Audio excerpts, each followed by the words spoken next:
I must confess that I'm puzzled, I'm bewildered, I'm very disappointed by all that's happened around the Shakib Al Hasan episode in Bangladesh cricket.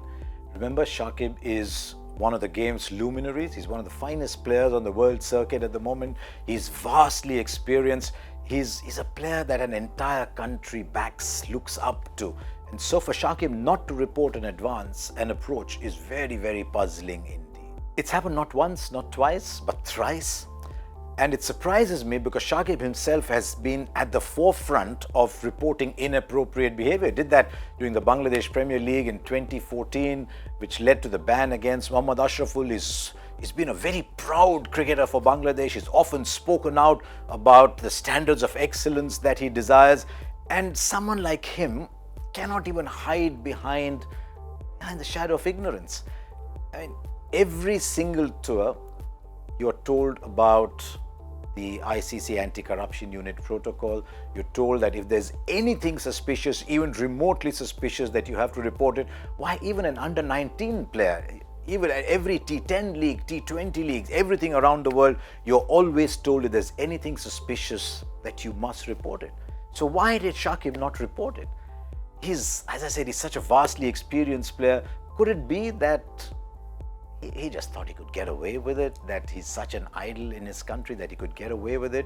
Could it be that he didn't recognize the person? Now the transcripts that are emerging are not showing him in very good light, I'm afraid, in that he actually engaged in conversation with someone on whom the red flag should have gone up straight away. I mean, people as insignificant as some of us in the commentary box, we look at people and we know whom not to approach, whom not to engage in conversations with. People try and become friendly with you, but there's an instinct in you that tells you straight away, this is a person I should not be having any further conversation with. And that is what surprises me about Shakib. He's played in leagues all around the world. He's met all kinds of people. You'd expect his instincts to be a lot sharp. I don't know if there's any pressure anywhere. I hope desperately that there wasn't.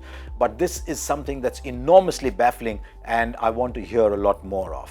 I actually think Shakib is very lucky to get away with a suspended sentence. So on the face of it, 2 years, but really only 1 year. He can come back within a year. I actually think he's very lucky. And I don't think you should be looking for conspiracy theories within this. I don't think you should be looking to say, why our player? Why not somebody else's player? Why this? Why not somebody else? Look, David Warner and Steve Smith, they only got a year. Now remember that in the ICC protocol, not reporting an approach is a far, far greater crime than tampering with the condition of a ball. Faf du Plessis got a 1-game suspension. At most, David Warner and Steve Smith would have got 2-game suspensions, maybe. Their 1-year ban was imposed by their cricket association, not by the ICC. The ICC's protocol in this is very, very strong. The ICC expects its leading players to actually lead the fight against corruption in the game, which is a very, very serious issue and needs as many supporters as possible. So I actually believe Shakib is very, very lucky to get just a year away from the game. It will hit Bangladesh cricket enormously. You saw what Shakib did at the World Cup, both with bat and ball.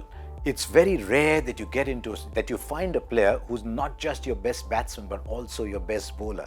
Someone who's willing to go up and bat at number 3 in a 50-over game, bat at number 3 in T20 cricket, come in and bowl the difficult overs, occasionally bowl at the death, so often bowl the early, inside the first 6 overs, inside the power play. You don't get players like those, and Bangladesh cricket will take a long time to recover from this. From Shakib's point of view, sometimes when adversity hits you in the face, when a bad judgment hits you in the face, it allows you, the 1 year off, it actually allows you time to go away and say, who am I? Why did I start playing the game in the first place? What did I enjoy about the game? Did I drift away from the person that I was? Was I starting to play the game for reasons that were different from when I first started playing it? And you can see in the return of David Warner, I know he had a bad test series, but in T20 he's doing well. The huge return of Steve Smith. Sometimes when you go away from the game, it allows you to go back to the basics, to the person you were. And there's something inside me telling me that a year from now, Shakib Al Hasan will come back and be a better player for Bangladesh. But the fact is that, and I hope he realizes it, that he's actually let Bangladesh cricket and the ICC and the anti-corruption drive down. So he's got his punishment. I think he's lucky to get the punishment that he has. And hopefully, given that a high-profile player like that has now been banned, it will tell a lot of younger players, people who are more susceptible to pressure, that they must go and report advances. Our game needs to be clean. Our game needs as much education, as much of the senior players showing an example as possible. So the optimist that I am, I'm hoping something good will come out of the Shakib issue, both for Bangladesh cricket and for the ICC.